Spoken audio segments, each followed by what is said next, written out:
Kesi ya Tundu Antipas Lissu, kesi nambari 19605 ya mwaka 2025. Kesi ya uhaini ambayo inamkabili Mheshimiwa Tundu Antipas Lissu dhidi ya serikali ya Jamhuri ya Muungano wa Tanzania kesho inaenda kutolewa uamuzi na jopo la majaji watatu wakiongozwa na Jaji Dastan Ndunguru, ambapo kwa siku za hivi nyuma tuweza kushuhudia upande wa jamhuri ukisema kwamba umefunga ushahidi na Tundu Antipas Lissu baada ya upande wa jamhuri kufunga ushahidi wake. Tundu Antipas Lissu aliweza kutoa maelezo fulani hivi ambayo maelezo yale alisema kwamba yeye ana kesi ya kujibu, yani no case to answer, ambapo upande wa jamhuri wao walisema kwamba kesi ya kujibu ipo. Sasa baada ya marumbano hayo ya kusema kwamba Tundu Lissu ana kesi ya kujibu, lakini upande wa jamhuri wao wakasema kwamba Tundu Lissu ana kesi ya kujibu, basi ziliweza kutolewa hoja ambazo ziliweza kunukuliwa vifungu, kesi mbalimbali. Tukaona kwamba majaji wakasema kwamba wanahitaji siku moja au mbili, ambapo siku ya kesho ndipo majaji wanakuja kutoa uamuzi. Sasa kutokana na jambo hilo, kuna taarifa mtandaoni ambayo imesambaa ni kuhusiana na hili shirika au mtandao wa watetezi wa haki za binadamu nchini Tanzania, ambapo leo Agosti 20 wametoa tuseme ni ushauri kwa Chama cha Demokrasia na Maendeleo Chadema, kwamba Chadema tafuteni suluhu la kesi ya Tundu Lissu kupitia mazungumzo. Jambo hili limeweza kuzua maswali mengi katika mitandao ya kijamii. Sasa twende tukajue kwa undani kabisa kwa nini walitoa kauli ya vile. Mtandao wa watetezi wa haki za binadamu nchini Tanzania leo Agosti 20 mwaka 2026 umewataka wanasiasa wa vyama vya siasa kuwa tayari kwenda kwenye meza ya mazungumzo ili kutatua changamoto zilizopo kwa majadiliano na makubaliano yenye maslahi kwa umma. Mapendekezo hayo yametolewa na Onesmo Ole Ngurumwa, mratibu wa taifa wa mtandao wa watetezi wa haki za binadamu hapa nchini Tanzania, kupitia taarifa ya awali ya ufuatiliaji wa mwenendo wa kesi ya uhaini inayomkabili wakili Tundu Antipas Lissu na ni mwenyekiti wa Chama cha Demokrasia na Maendeleo Chadema.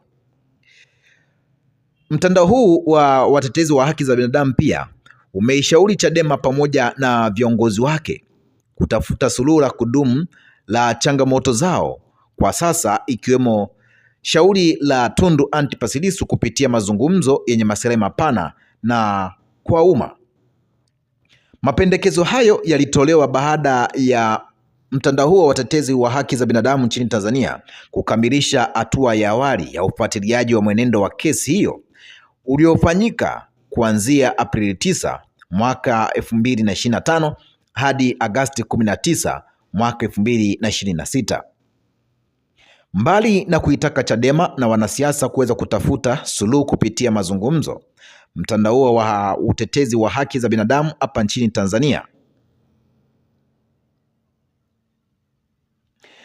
mtandao huo kupitia umependekeza kwamba serikali kukaza mazungumzo, maridhiano na muafaka wa kitaifa kuwa ni miongoni mwa wadau kwa lengo la kuweza kuimarisha amani, utawala wa kidemokrasia na kuheshimiwa kwa utawala wa sheria hapa nchini Tanzania.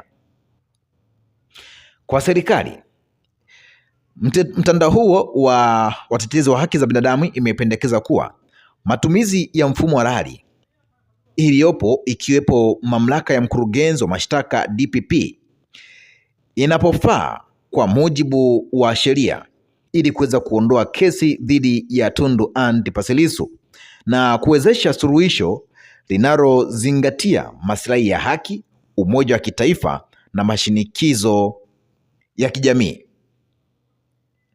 Pia waliweza kutoa mapendekezo kwa mahakama ya Tanzania, ambapo wamependekeza kuwa shauri hilo lisikilizwe na kuamriwa kwa haraka, huku ikiitaka mahakama kuweza kusimamia kwa umakini maombi ya kuahirisha kesi na kutaka sababu za msingi za kucheleweshwa kwa ucheleweshaji wowote wa ziada katika kesi hiyo.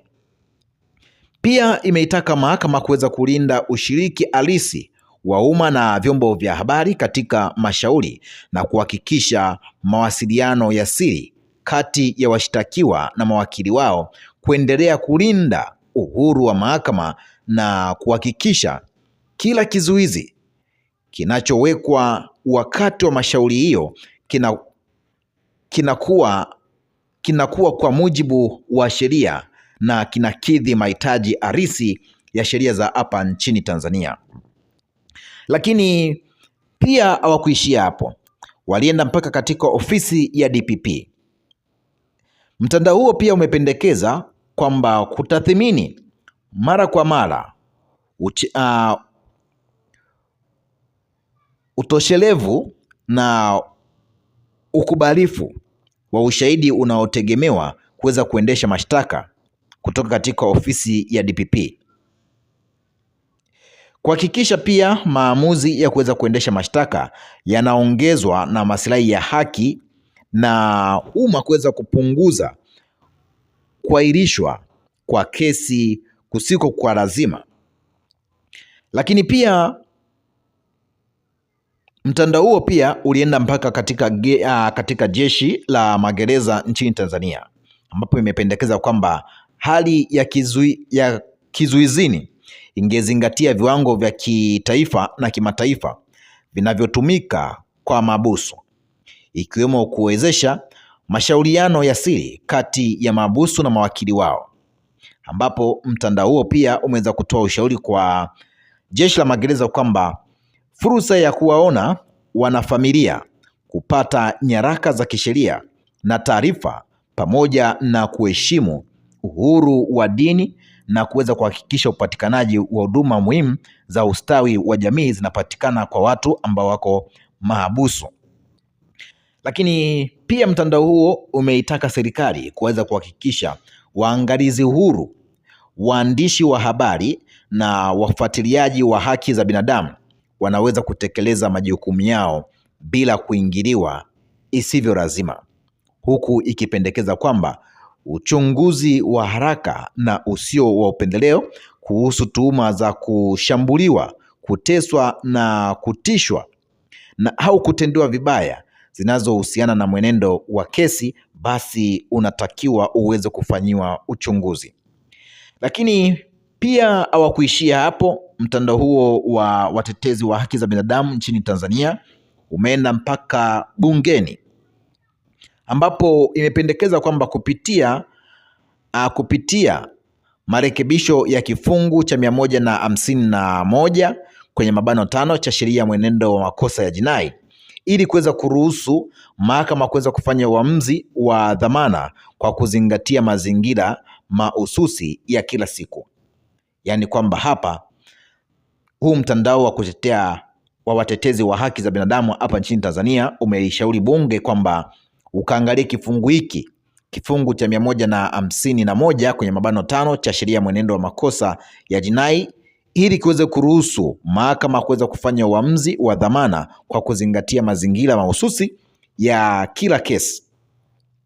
Lakini mtandao huo wa watetezi wa haki za binadamu umesema kwamba ulifuatilia kesi ya Tundu Lissu kuanzia kukamatwa kwake mnamo mwezi Aprili mpaka hapa Agosti 19 mwaka 2026, ikitathmini kukamatwa, kuwekwa kizuizini, uwakilishi wa kisheria na mwenendo wa mashtaka na ushiriki wa umma katika kesi hiyo ulivyokuwa. Wameweza kutolea ufafanuzi, ambapo ufuatiliaji huo ulibaini changamoto katika kutaarifiwa sababu za kukamatwa, mawasiliano ya siri na mawakili wake, ziara za familia, upatikanaji wa taarifa, ushiriki wa umma na kuahirishwa mara kwa mara kwa kesi hiyo ndio changamoto zilizokuwepo katika kesi ya Tundu Antipas Lissu. Lakini pia mtandao huo umesema kwamba Lissu hakuelezwa sababu za kukamatwa hadi alipofikishwa Dar es Salaam, huku muda mrefu akikaa kizuizini bila dhamana, ukiibua hoja kuhusu haki za kusikilizwa ndani ya muda unaofaa. Mtandao huo pia umesema kwamba hata hivyo umeeleza kuwa baadhi ya hatua za mahakama zililinda haki za zililinda haki za kiutaratibu za mshtakiwa. Lakini pia umesema kwamba mtandao huo umesisitiza kuwa hiyo ni taarifa ambayo awali iliweza kutolewa kuhusu hati ya kutokuwa na hatia kwa Tundu Antipas Lissu. Sasa mtazamaji na mfuatiliaji, baada ya kuwa tumekusogezea jambo hilo, naomba nikusomee baadhi ya maoni ya wadau hapa waliweza kuyatoa kuhusiana na jambo hili. Alafu baada ya hapo tutakuachia wewe uweze kutuambia ni kipi ambacho unacho. Sasa twende kwa huyu mtu wa kwanza kabisa.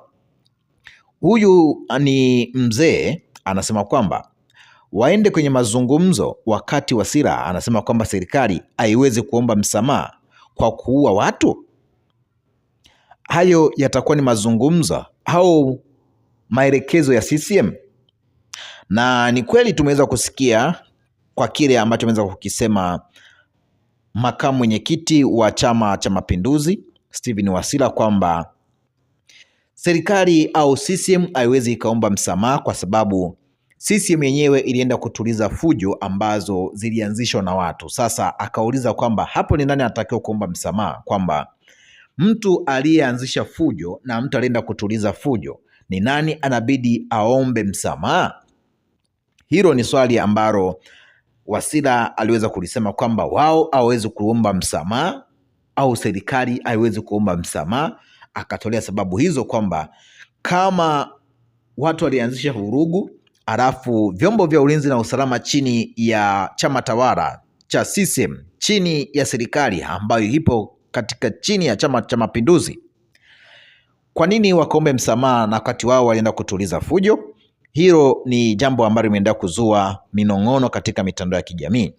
Lakini tukija kwa Justin anasema kwamba vile virungu mahakamani vilikusudia nini? Kesi ipo mahakamani, itamalizwa mahakamani. Sasa kwa nini watu mnamo tarehe 24 mwezi wa 4 mwaka 2025, kwa nini watu walipigwa mahakamani? Kwa nini watu walikamatwa na polisi wakaenda kutupwa huko Mabwepande?